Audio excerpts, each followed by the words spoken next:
Welcome to the Meria Heller Show, on the net since 2000 and still going strong. If you feel like you're not getting the real news, if you feel like you're not connected spiritually, you have found your home.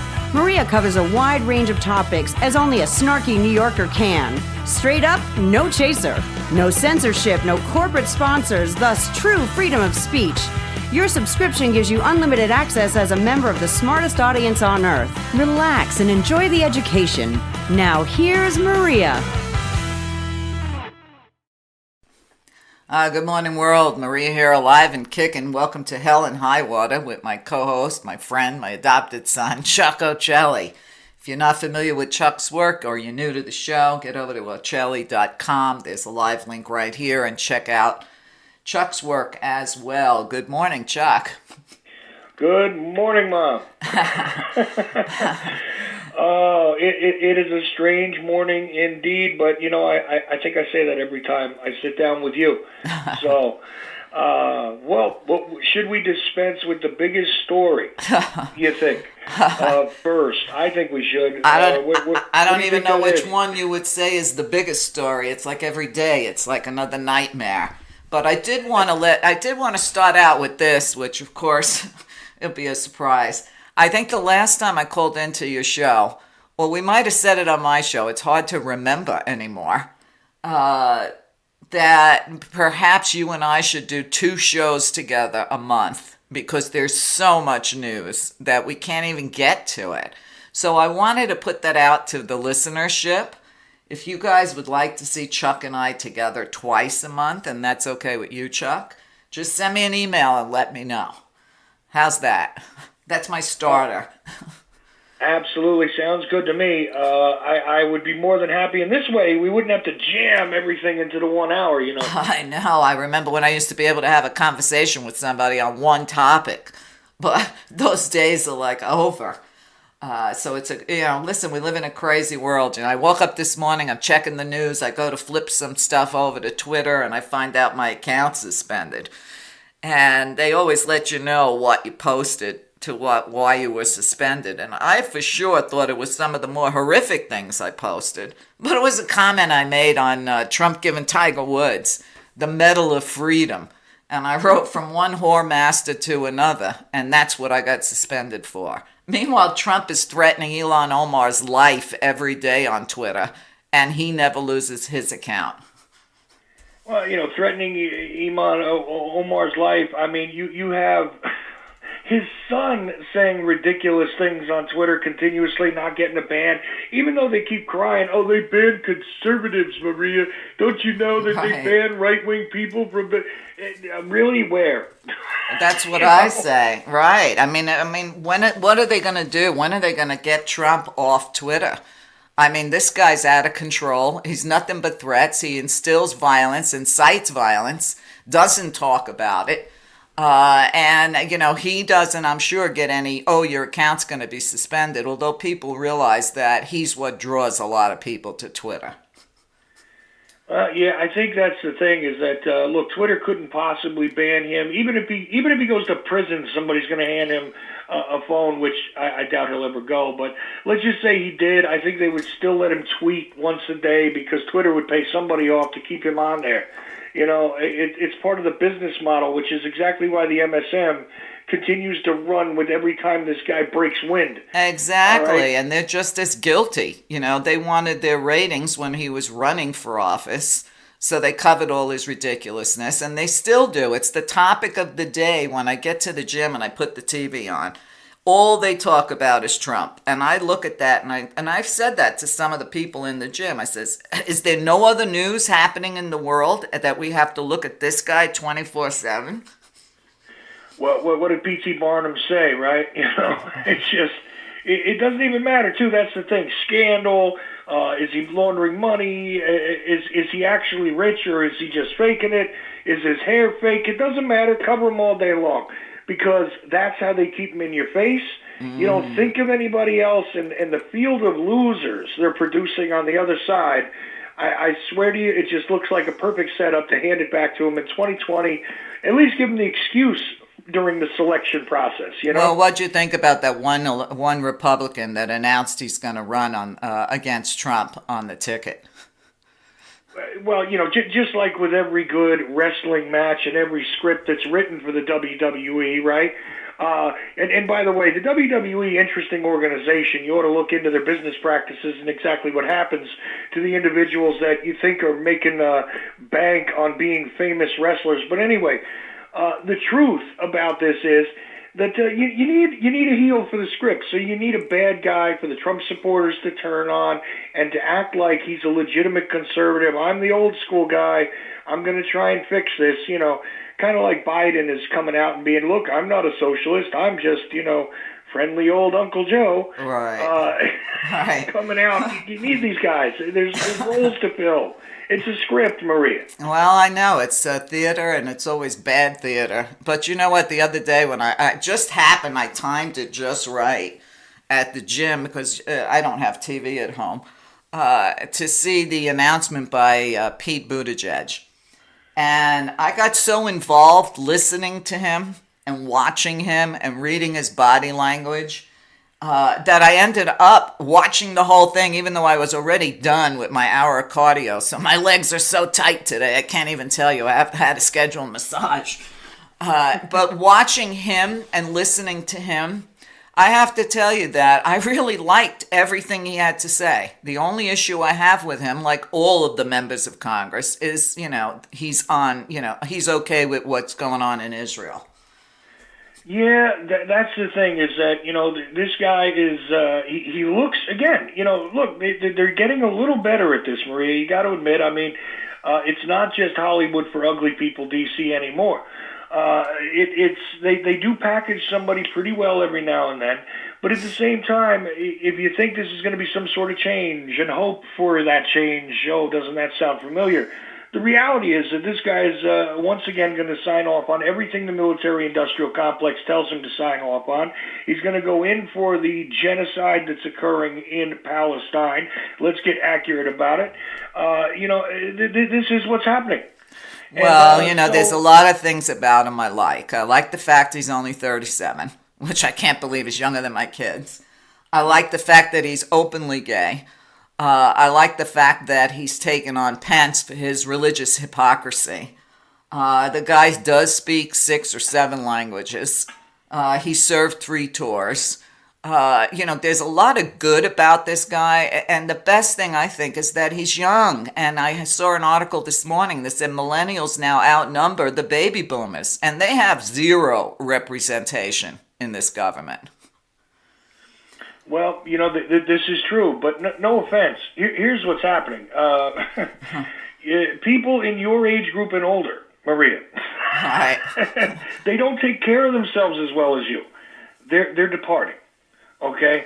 So we're going to see a seismic shift in the demographics, but is that really what counts? Well, we see this, but you and I know that our vote doesn't mean jack shit. So if we're going to have to look at a face, it might as well be a young, good-looking face. That's always been my thought, because I'll tell you what, I get repulsed every time I see Trump on TV. I just don't even want to see him. And it's not just because he's physically ugly, because he's just an ugly soul. But, looking at this, as a matter of fact, one of my peers dropped dead today. And I really liked her. She was a great actress. Georgia Engel died. And I looked and she was like, she's 71 years old. And I was like, holy shit, I'm rounding that corner. But it's very weird to be in my position when you start to see, when they do these tributes, how many people died, movie stars that died last year or whatever. Last night I got stuck on YouTube. They had 56th anniversary of General Hospital, which is a show I've watched on and off since I was about 18. Mm-hmm. And when they showed how many people died, and I'm looking at their ages, I'm like, uh-oh. But some of them, man, they lived to be like 96. So I said, wow, maybe acting was a good thing for them. But, listen, I also know the other side of the coin. All right. My sister died when she was 39. So when it comes to death, we all have our own expiration date that we picked for ourselves before we got here. But thank you for the compliment that I do take care of myself. Look, I'm just speaking in facts. I'm not even trying to compliment you. I mean, I could tell you exactly how powerful and beautiful you are. These are compliments, but you know what? They're also facts. The deal is, can you tell I'm Sicilian? The deal is that, it goes beyond that. I look at some of my peers too, and I am decidedly, it's age appropriate that I call you mom. But the fact is, a lot of the people that went into the same profession that I was in at one point in time also have departed, very early. They do choose their own expiration dates, and some people choose to burn faster and brighter as artists. Some people do it, over a slower period of time.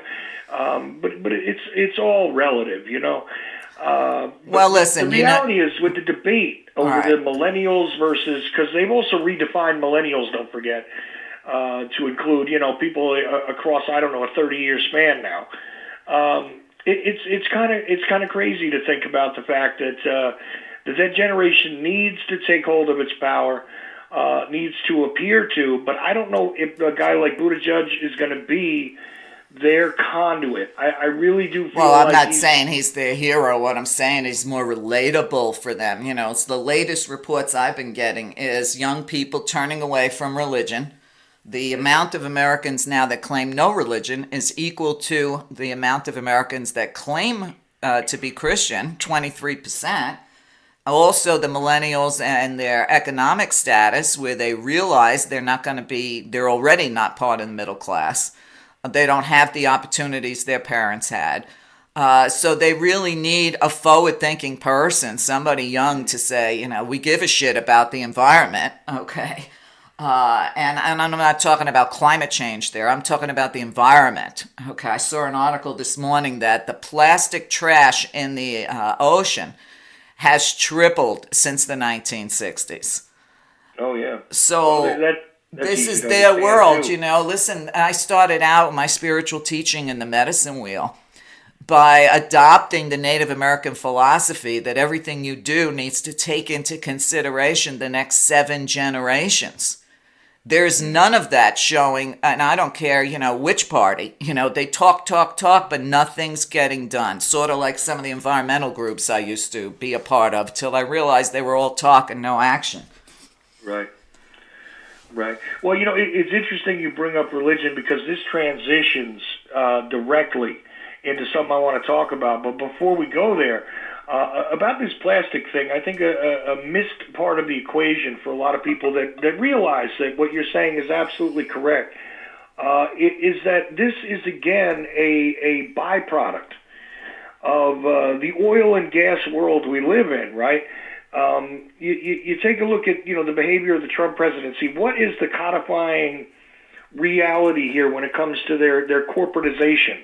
They're giving into everything which is part and parcel of the oil-based economy. Okay, and it's still about the oil. Why do you think we're even involved in Venezuela at all? It's about the oil, baby. And maybe it's not about getting the oil. Sometimes it's about keeping the oil in the ground.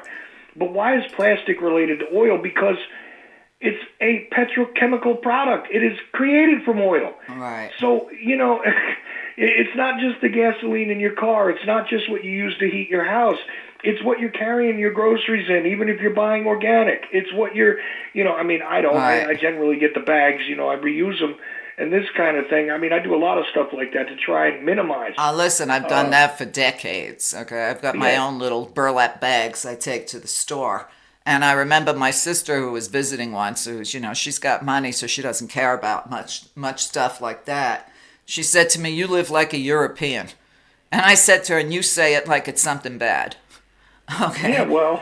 So that's the world we live in. But, it's interesting what you're saying about the oil economy, because Think Progress had a good report this morning. I actually saved a clip of it for my show Thursday.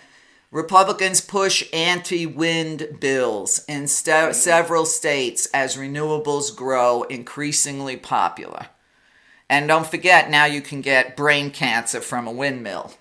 God help the Dutch. Oh, wait a minute now. I thought it was the noise from the windmill that was going to give you the brain cancer, right? I don't know. Maybe he was afraid of the wind blowing his toupee off. He wind testing his hairdo too many times, maybe. I don't know. But see, this goes back to my point, though, and people say to me, but you're a senior, how can you be so pro having somebody young in office?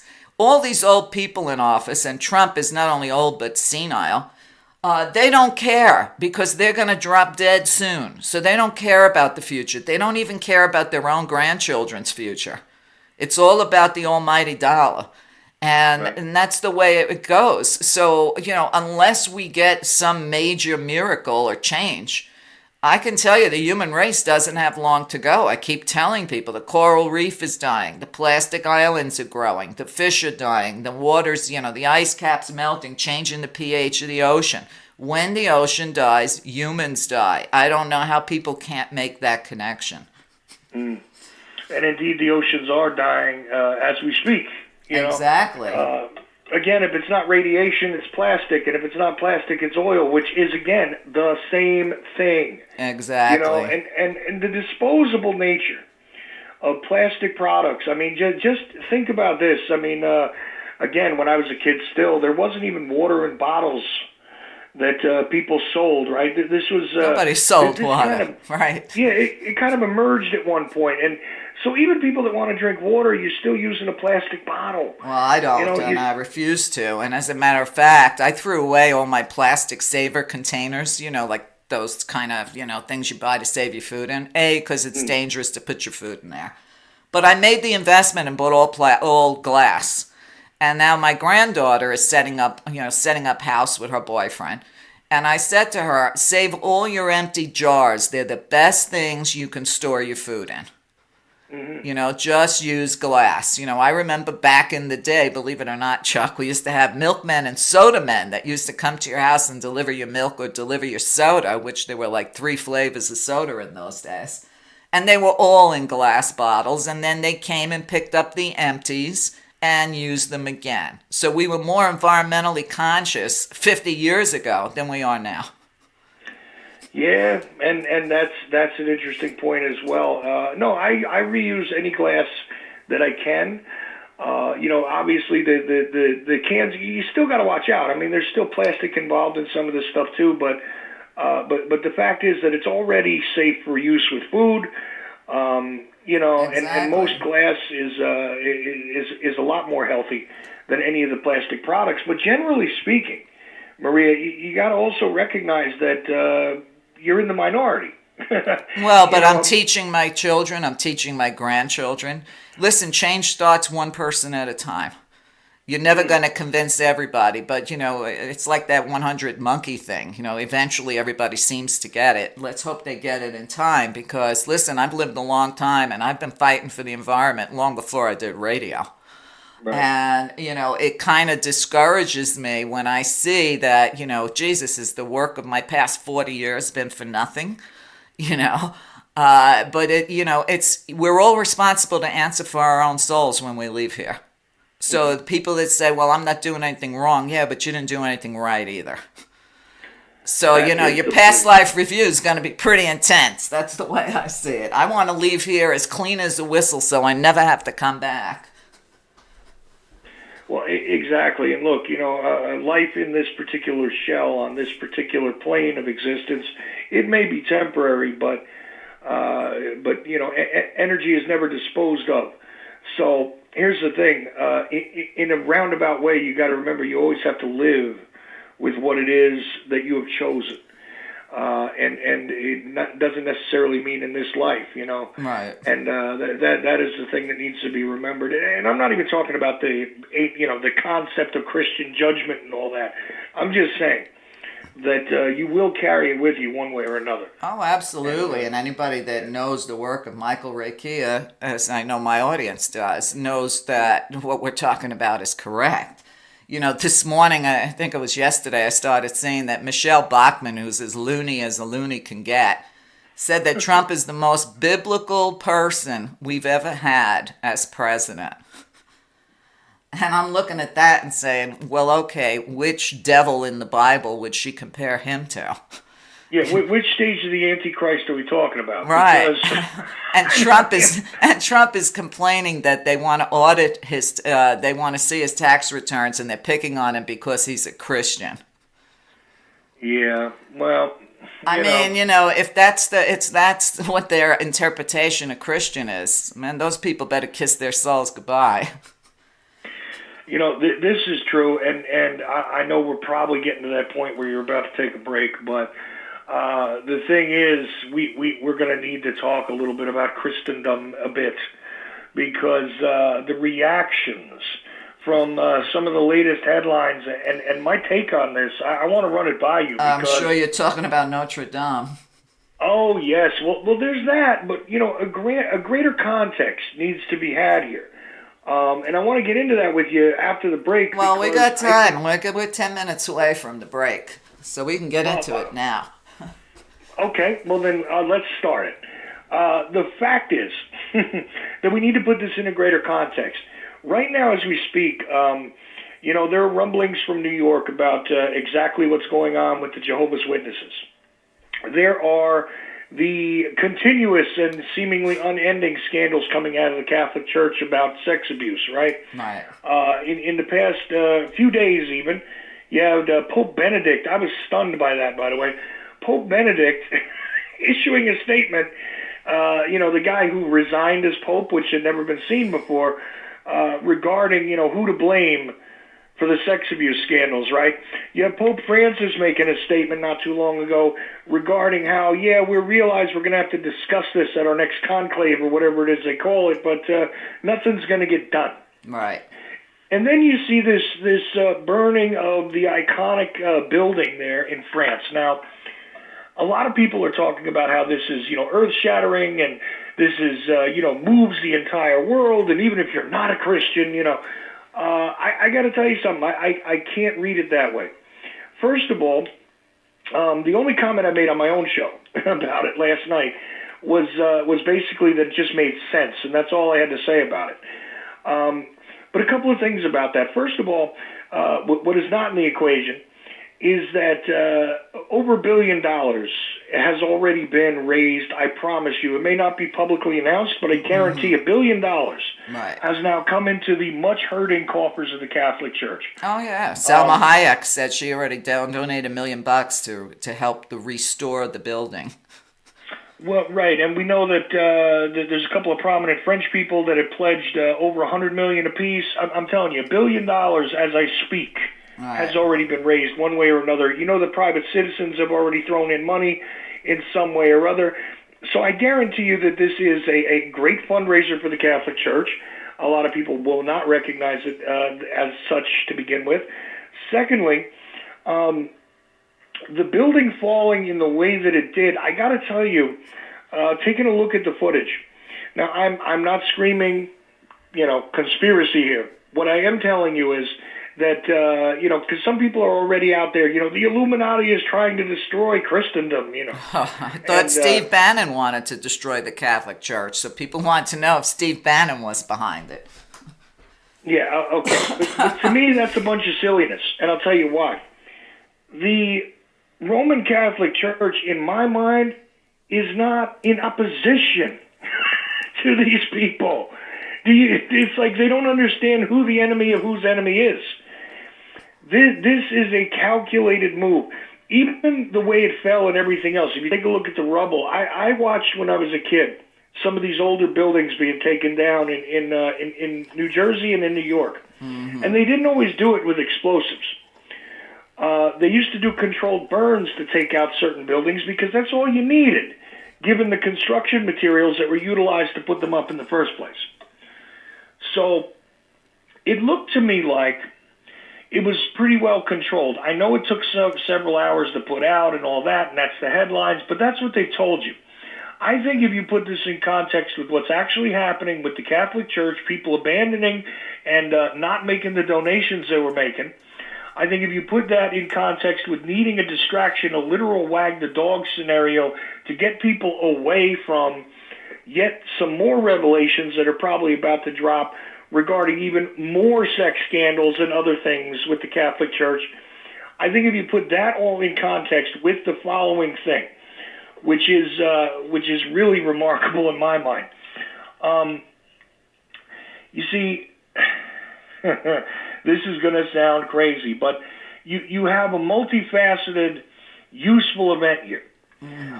Right away, some of the reactionary crazies who are allegedly alternative media people were screaming that this is Islam attacking the church in Europe.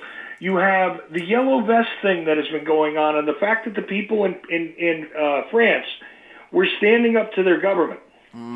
You have the scandal. You have the cash flow issue, which, I realize the Catholic Church is not going to go broke even if nobody gives them a dime for the next 100 years. But there is a cash flow issue. There is a sympathy issue. There is a political issue. What better to unify people behind supporting the church, to forget about the action on the street over there, which, if you notice, has been removed from coverage as of late, but is still happening regarding the government and what's actually going on with the people in their protests in France. Tell me something. What purpose doesn't that fire at Notre Dame serve? And don't give me the nonsense about the bird, and I don't mean you, Meria, I'm saying to the listener. Don't give me the nonsense about the bird or the Illuminati symbolism or any of that stuff. This is exactly the controllers making sure that your attention is not paid in the right place. Well, as per usual. Listen, it's very interesting. When I saw the spire fall, all I could think of was 9/11. And I'm not saying it's not a beautiful historic building, okay? But today, we managed, it was just the roof. We managed to save the building. We're going to be able to restore the building. Macron is using this. We're going to absolutely restore the building to please, I guess, the people that are in the Yellow Vest movement. All the art, all the artifacts are safe. So to me, that's like, okay, so that means they must have moved them before the fire. How else could they be safe? And at the same time, nothing was being said, which could be also part of the reason I got kicked off Twitter, because I just actually had another nasty comment about the fact that yesterday at the same time, a mosque in Jerusalem was burnt to the ground, or the 3 black churches that were burnt to the ground by a white neo-Nazi here that Trump has had nothing to say about. But why is everybody pouring out? Is it because of the Hunchback of Notre Dame, the cartoon? And I have seen some people post, where's the Hunchback gonna live? But it's selective sympathy. Okay, this is what we want the world to feel bad about. And I'm like, okay, America's on fire from one end to the other. We got the Trumpster dumpster fire. Nobody seems to care about that. But hey, let's touch on an old artifact. They might as well have used the Eiffel Tower. It would have been the same response. Well, no, it wouldn't have been. And I'll tell you why. You see, you need to pump up the narrative. I'm not talking about you and me, but you need to pump up the narrative if you're on that side of the equation. You need to continuously stoke the fires, pardon the expression, of Christianity being under attack. Right. Now, why? Because it justifies this still, by the way, in case you missed it, still involved in Afghanistan situation, the war on terror, the drone strikes that have actually been increased under Trump. Mister, I don't want to get involved anywhere and I'm not going to behave like Obama. Right. Yeah, okay. Meanwhile, he's got his military ready to hit Venezuela. But it also keeps his base very happy with the idea that Christianity is under attack everywhere. Look at what's happening in Europe. That is the refrain from these people. Look at what's happening in Europe. Because look, you see how the immigrants over there are destroying all these other countries. Yeah, but no mention, like I said, but no mention of the mosque that was burnt to the ground. No mention of the synagogues, the mosque, the black churches being attacked and vandalized here in the United States. You could be right, because as you see, they're really working fast and furiously to put a theocracy into place here in America before the next election, which is something I've warned this country about for 20 years now. Well, they're doing their best to change things so that we are stuck with their way. The will of the people be damned is what's happening. But I say that this is exactly what's going on, is that this feeds multiple purposes. It keeps that paranoid, because I'm a Christian, everybody's after me. Like you mentioned with the taxes. Oh, that's why they want to see his taxes? No, that's not why they want to see your taxes. Right. 100 words will come up related to Trump if you did a Rorschach test on the country, basically, before Christian. Okay, if they're not a supporter of his. Let's be real. And the fact that these individuals, it's funny. There's a great deal of truth in the fabled book they call the Bible. And one of the biggest truths is that there will be false prophets who will support the Antichrist, right? And they will even get to a point where they start saying that he's from God and he is God. Well, I see that all the time. I see that from all the rah-rah sis-boom-bah Trump fanatics, that Trump is God. I mean, he is their golden idol. And, these people obviously have never read their Bible. And, they for years they talked about the Antichrist, and then when he showed up, they voted for him. Yeah. So there you have it.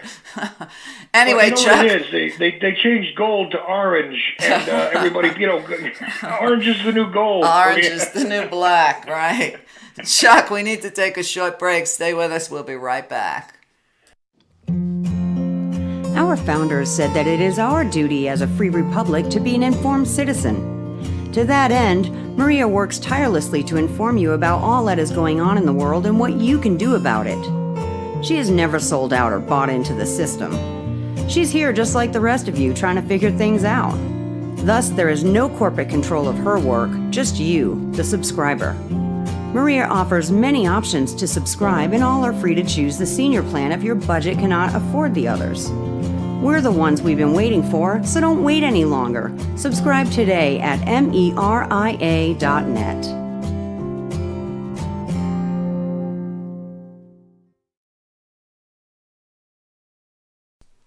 Hi, this is Meria. I don't often get to talk directly to the listeners here on the Gary Knoll Network, but I felt like doing that today.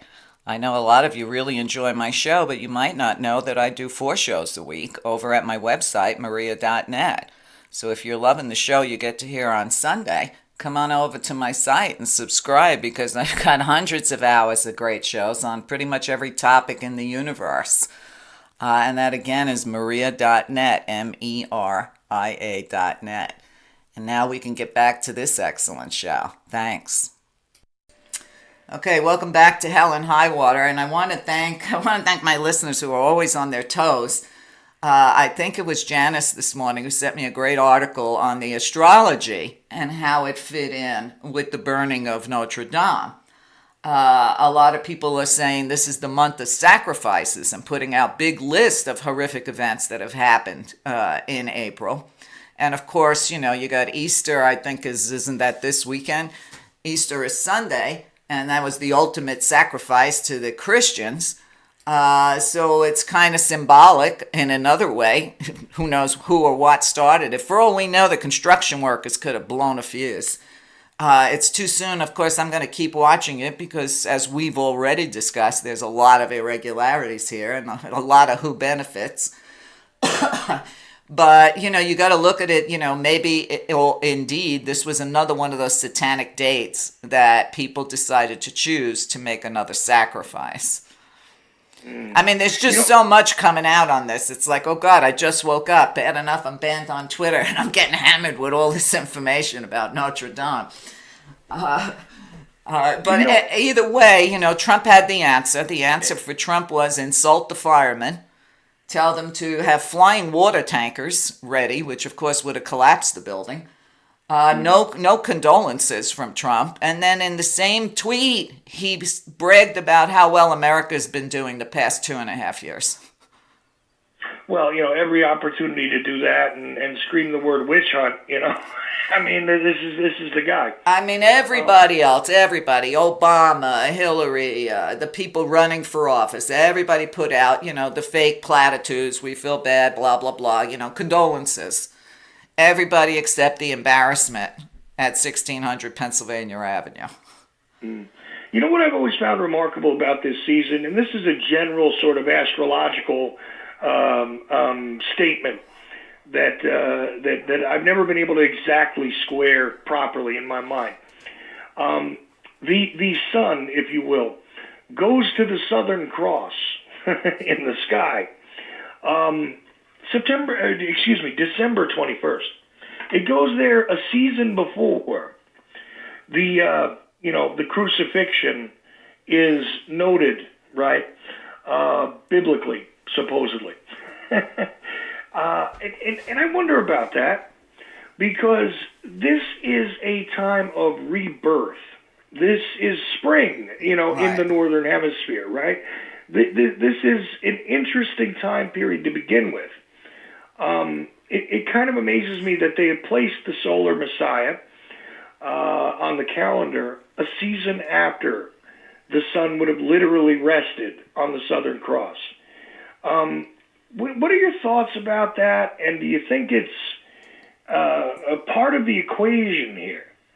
Because it is a unique time of year, and even some historians have tried to assert. Well, I guess it's going to be a matter of time before you hear the people in France, the government in France, saying that, they're going, I'm going to watch for the word, we're going to resurrect Notre Dame. Mm-hmm. Okay, I mean, the fact that it happened, 2 days before Easter is kind of interesting. As far as the Bible, I mean, the Bible is just a storybook of parables, and I've covered it with a lot of my guests on my show that the sun, S-O-N, is actually S-U-N, meaning, the physical sun, and the way the physical sun travels around the universe in astrology. Right, that was the point I was trying to make here, is that it's an interesting thing to note when one understands the metaphorical astrology, which is built into the narrative. Mm-hmm. The fact that it's placed on the calendar in exactly, the wrong season is odd to me. Right. Well, I can't remember his name offhand, but God, I interviewed him 3 times. He has 2 books on the astrology of the Bible. And he really got into it really well. I'm not even sure whether you had him on your show. It's just right now, man, I'm blanking out on his name. I actually even wrote a foreword for one of his books, and I'm still blanking out on his name. That's Michael. Yep. Yeah, no, I will get his name before we're done, I promise you. Well, I mean, he's done the work, you know what I mean? It's all there. Actually, I think I still have it on my free show link here on the page. The top video is also, I think it was Michael Callahan, who did one on the 9 something of creation, but he's not who I'm thinking about, okay? But I have so many shows on that in my archives, folks. Just put it in the search engine. Just put your query in the search engine and it'll spit it out. Listen, I had to do that myself. Feely is his name. There Michael you Feely. go. Michael Feely's work. Thank you, Chuck. Michael Feely. But, the other day I was talking about the plight of the black farmers in America and how, they get discriminated against and how there's only like 2% of black farmers left in this country. And I couldn't remember for the life of me the black farmer I interviewed on the show. So I had to put it in my own search engine, which when I found it, by the way, I want to let my audience know, I put it on the front page so you can go in and listen. And he was bitching about the same issue in 2007. That's when I interviewed him. So you guys can go in. I believe his name was Leon Crump. So from 2007 till now, 12 years later, the plight of the black farmer in America is worse than it was then. Yeah, well, between the industrialized farmers, crushing the actual, because they always bring you the image of the family farm. Right. The sacrosanct, reality of the goodness of the family farmer in America. Yeah, none of that's real. They hardly exist anymore, Maria. True. Exactly. So anyway, Thursday's the big day for the Mueller report. What's going to be shredded of it to be released? I think today it might have been Daniel Ellsberg that said that the entire Mueller report needs to be leaked. Otherwise, no one's ever going to buy what they're putting out now. Mm-hmm. And I agree. Well, I mean, WikiLeaks, I don't know WikiLeaks. I love WikiLeaks. How come WikiLeaks didn't leak that? How come they didn't leak anything on Trump?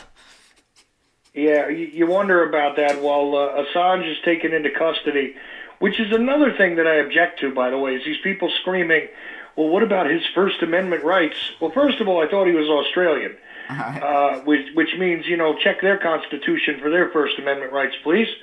But also, okay, if you mean to tell me that these guys were impartial actors as journalists, you're out of your mind. I mean, it's just agree. that I've never trusted WikiLeaks. Come on. And I get a lot of flack for that. I get a lot of flack for that, but I never trusted them. And I said, when they leak on the GOP or Trump, that's when I'll pay attention. But Right. what do you think about Trump, who 141 times during his campaign, I love WikiLeaks, and now I don't know anything about it? Well, just like he said he was going to release his taxes. No problem. I'm under audit, though. An eternal audit. But, the IRS said that being under audit is no excuse for releasing your taxes. Well, no. As far as I know, it doesn't preclude you from doing so. And they're also trying an interesting run because, the debate from the talking heads. Let me save you time. If you're going to tune into CNN, if you're going to do that after listening to this show, do me a favor. Just watch the documentary they're running on Tricky Dick right now. Do that for your CNN TV time watching. Don't bother with the rest of the nonsense because I'm going to just cut it down for you, about 10 hours of it in less than 10 minutes. Well, in less than a minute. It's very simple. They're debating back and forth about this Mueller report and, what about Trump's taxes and the law and exactly what does the law say? First of all, it's Internal Revenue Code. It's policy, all right? But let's just assume for a moment that it does translate as law. They're debating about whether it's legal for him to refuse or if the IRS head can refuse it. The fact is that it is very plainly stated that if the IRS head refuses to release some taxes, they get removed from their job. Removed from their job and 5 years in jail. I read the law on my show yesterday, and for whatever reason, it stuck out in my mind. It's HR 6103 of the IRS code. Correct. That I could remember. Correct. Michael Feely, I couldn't remember. But It's okay. Listen, we go through so much stuff. It's sometimes, believe me, I slip up on a name and I go, oh, I know this guy. but when I slip up on my friends' names, that's when I get worried. Yeah, if I can't remember Maria Heller's name, somebody help me, We'll please. put you out to pasture. But the thing is, it's the law. It is Now, the law. How have they gone around this? They have decided to let the head of, he's let his cabinet member come out who doesn't have the same legal obligation to make the refusal, but also shouldn't have the authority. Mnuchin is out there running as a human shield to the IRS director, period. Well, Mnuchin can go to jail for 5 years because of that. But that's the end of the story. Listen, Trump will Trump will throw his own kid under a bus to save his ass. I mean, that's the way he is. He has no loyalty to anybody. Yesterday I read this piece by Ralph Nader and Ralph Nader's as stunned as I am. Trump is so vicious when he fires somebody or gets someone else to fire him, or on Twitter he'll tweet them, they're you're fired, bye. What Ralph Nader was making a point of is, why do these people, after he lets them go in embarrassing ways and then keeps ragging on them, why are they so quiet? Why don't they defend themselves? Non-disclosure agreements. Well, every agreement was written to be broken. But you remember, he was going to be the law and order president. So he has broken the law. He's destroyed the law. And he's destroyed the order. So I guess he was talking jive talk or talking backwards. Like an old 33 record. And he didn't mean anything. And you know what? I hate to say it. Some people that I used to respect, that I had on my show for 20 years, actually fell for Trump saying he was going to reopen the investigation into 9/11. Oh, yeah. That was laughable to me. That was out loud laughter. So I wonder how these people are doing now, watching their hero, their president, destroy everything. Well, I'm still hearing from some of these people, and you know how they get around that, Maria, most of them, and not necessarily the same people that you're talking about, but very similar problems, because there were people that said he's going to fight Big Pharma. He is going to change the equation with the drugs because the opioid epidemic is a reality.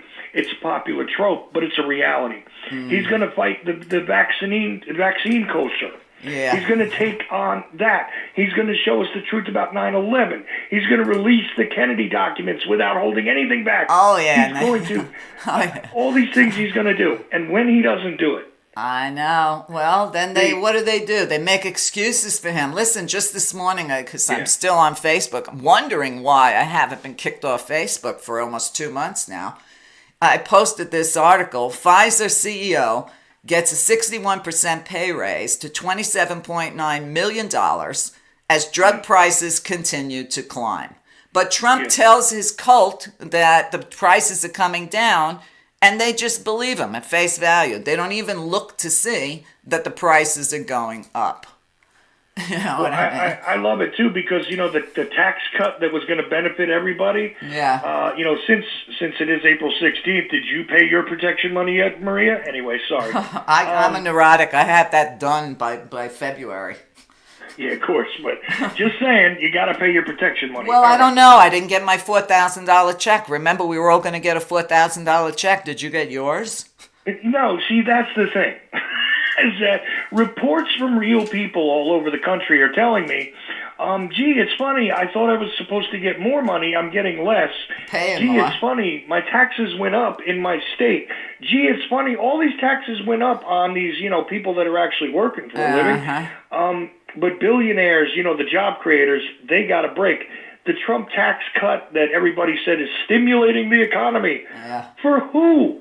I keep asking. Not for us. I didn't get my $4,000. Although I did get a small refund, but the refund didn't make up for what I ended up having to pay the state. But good thing here in Arizona, if you want and you owe money to the state on your income tax, you get to donate it to an approved, it has to be a state-approved charity. So I remember 2 years ago when my accountant told me that, I said, well, who can I donate to? I want to donate it to Planned Parenthood. She's like, oh, no, they're not on the list. And then she gives me a list of all these religious places, right? So I said to her, I won't donate one dime to any religion. They have more money than they can shake a stick at. What else do you have? And the only thing that I could donate to, which wasn't my first choice, but I still felt good about it and have done it, the past 3 years, is you can donate. I donated to my local senior center. If they're gonna, pay for gas for their bus to shove people around, I'm happy for that. But I'd rather pay it anywhere than to the government. Okay, because this is not a government that does anything I approve of. Oh, wow. Yeah, that's a tough choice. The government or the church? Right. Can't you just burn it? Right. Can't you just burn it, please? Well, one of my friends a couple of years ago, he was really up against it, and he was uninsurable. And he hated Obama, by the way. And he was uninsurable, and he had me look, and I used to be in the insurance business, so I knew how to scout around for insurance for him. Every company said he was uninsurable because he's had every disease in the book. So I said to him, why don't you try to get on Obamacare? I know you hate Obama, but why don't you try to get on Obamacare? Bingo, he gets on Obamacare. With every disease in the book, his premium was less than $400 a month. Okay? Interesting, since that time, he came into some money. Yesterday, he was doing his taxes. He called me about 20 times while he was doing his taxes. What should I do about this? What should I do about that? And then he found out that because he has money, he has to pay back all the money Obamacare fronted him in whatever they called it when they would help you out with the payment. And he was a little livid over that, but I said, listen, if you didn't have that Obamacare, you had 2 major surgeries. Instead of paying back, maybe $5,000 or whatever it was, I said, you'd be owing about $300,000 for those surgeries. Remember, you were uninsurable. Obamacare did what it needed to do for you. And he had to sit and realize that that was correct. Well, and despite the fact that they've done everything they can to sabotage that, along with, a story which I'm sure you've covered, but I have not listened to your show lately. I got to be honest with you. That's okay. I can barely keep up with my show myself. Well, the thing is, I just don't want it to influence some of the things I'm doing. I understand. And, but I do catch up. every now and then. And I got to tell you, I don't know if you covered this, but I mean the dismantling of what is going on regarding the freedom of choice in the country for women. Oh, are you kidding? That's my number one pet peeve. Yeah, I know. That's why I threw it there. Oh. The thing is, I think that this is one of the most undercovered stories by all media at this point. They're not getting at the reality here that when you have an entire state that has one clinic in it, right, that can do certain work, and they're making every move they can.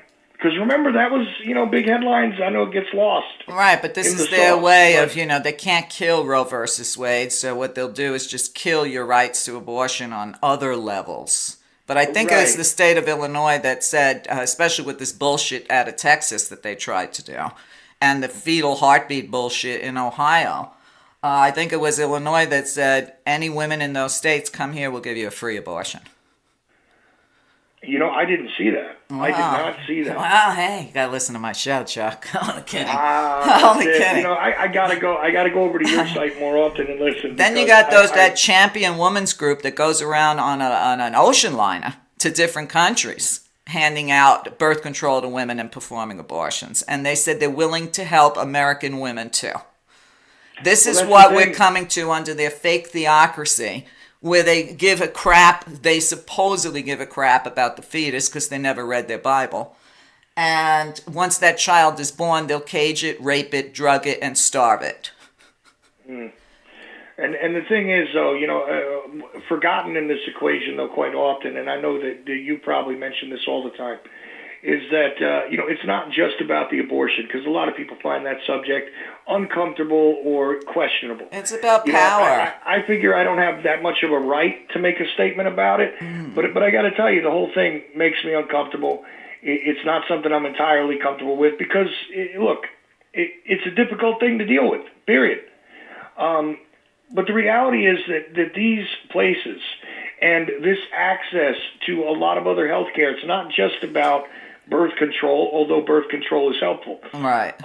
But there is also the health of people that, look, let's face facts. People are going to have sex. Right. Okay?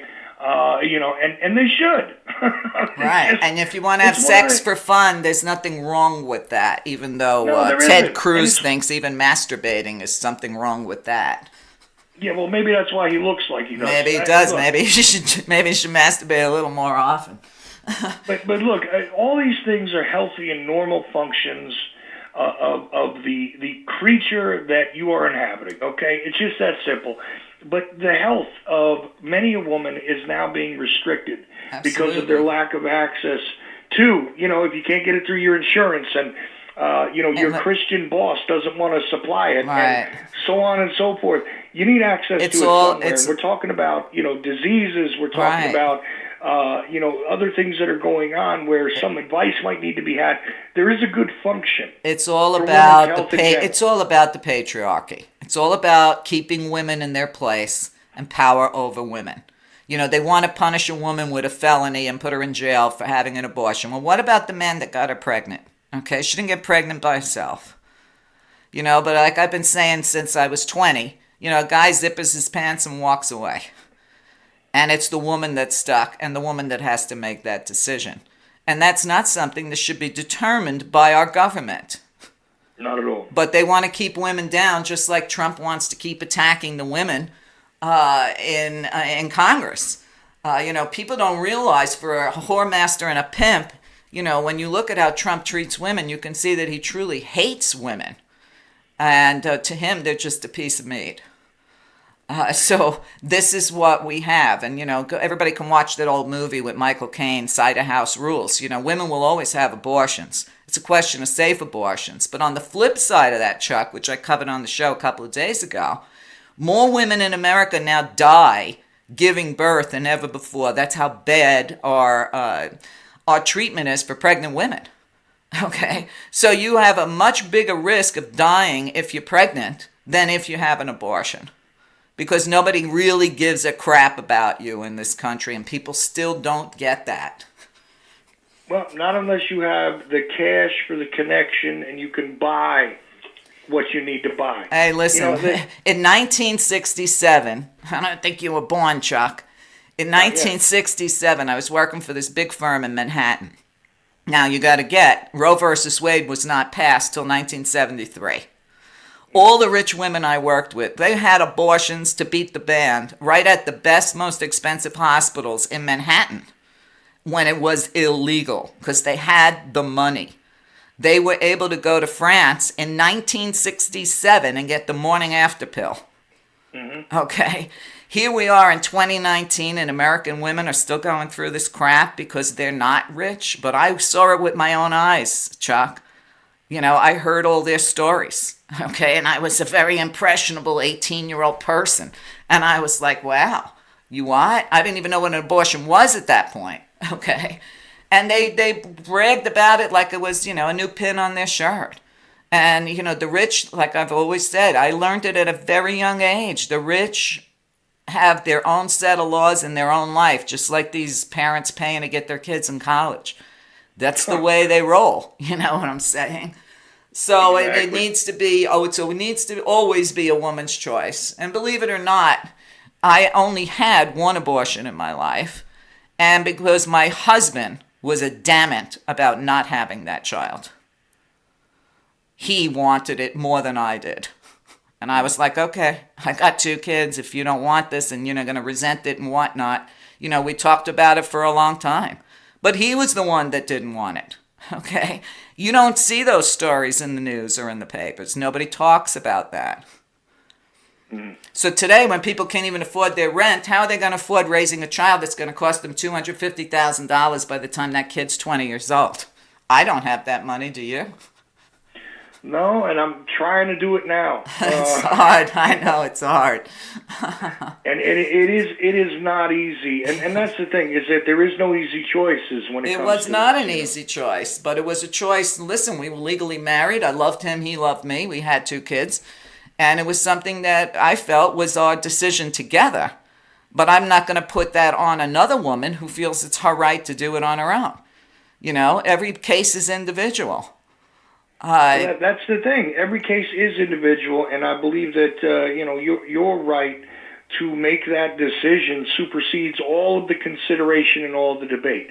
But when they begin to make it so that it is nearly impossible for a poor woman to be able to do this. Right. They want you to be a breeder, and then they're going to complain that you're on the dole. Okay? Yeah, right. And that kid's going to grow up against it, and there's no way out of poverty anymore in America. It's not like it was in the 50s. There's no way out anymore. Right. So, I mean, to me, that's it. No one should have children they can't afford to have, and no one should have a child they don't want for whatever reason. That's my whole thing. I don't want to see Handmaid's Tale in this country, but it looks like they want to move towards it rapidly before everybody walks away from religion. No, and that's the truth, you know. But still, all of these stories come together with this interesting time period in which we live. I know. And you know, again, religion losing ground, but now maybe this is a play to bring you back around. Well, they can try to fight. They can try to fight the end of patriarchy and the welcoming in of female energy on this planet, but they're going to lose. That's it. Chuck, we're out of time. Just maybe we should do a show every week. But we're out of time. Anyway, people out there, if you would like Chuck and I to do a show twice a month, at least until things level out, just send me an email and we'll set it up. Chuck, thank you so much. I'm so glad we got to catch up, even though we barely touched anything because this is just too much to cover in one day. What can you do? But thank you, Mom. Always my pleasure. Give Frankie a hug. Sure will. All right, take care. Chuck Ochelli, check his work out at Ochelli.com. Thanks for listening to the show. Thanks for listening and thinking for yourself. It's your life. Live it the way you want. You were born free, or as my father used to say, I was born a free moral agent. I'll see you guys next time. Thank you for listening and supporting The Meria Show. Tell others what you learned today. Knowledge becomes wisdom only when it's shared. Encourage others to subscribe today. www.meria.net. Often imitated, never duplicated. A world of information all in one place. www.meria.net. Always ahead of the curve. Always on your side. Get active or get radioactive. Subscribe today.